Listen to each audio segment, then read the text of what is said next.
Adedir böyle şirin aslı bey, bir milletin var sana.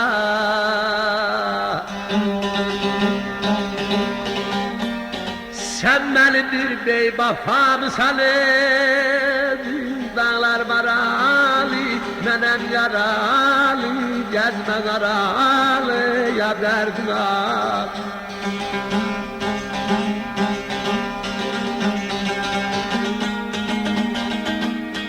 Sen de olsan ey bu aşkımın zerresi Leyli, benden beter elef alıp yanır, dağlar maralı, menem yaralı, gezmen aralı, ya derdin al.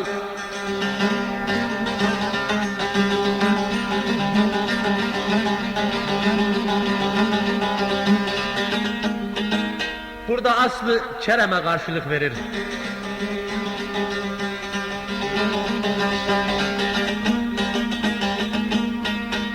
Bir böyle Kerem senden yakın fikir olsaydı, şah olardan öz elinizde kaldı.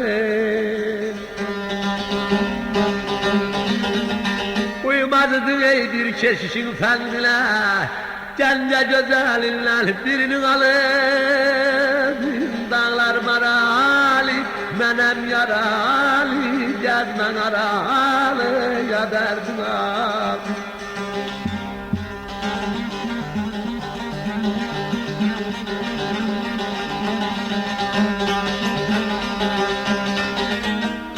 Alır Kerem.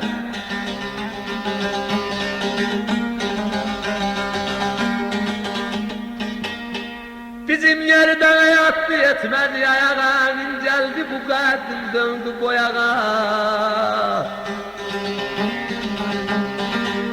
Çifirle dolu zam baştan ayağa, aklın olsa sen Müslüman olurdun. Dağlar maralı, menem yaralı, gezmen aralı, ya derdin al.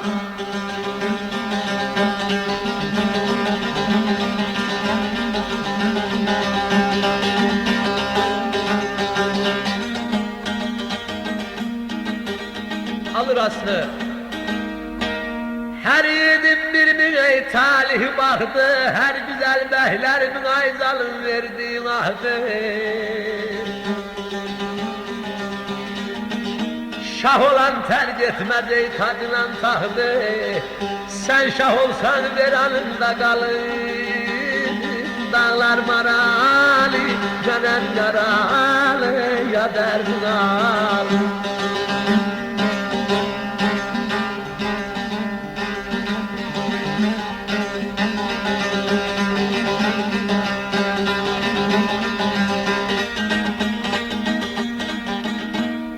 Kaşların yakıdı, gözün haradı, yüreğime koydum derdi veredi.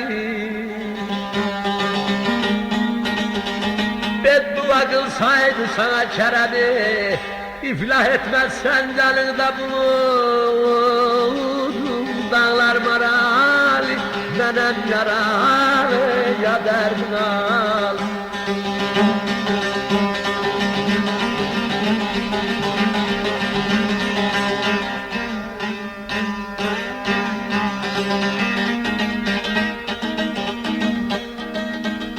Kanaslıya bey sen saldım feryada, yandı cismim sönmez olan bir oda.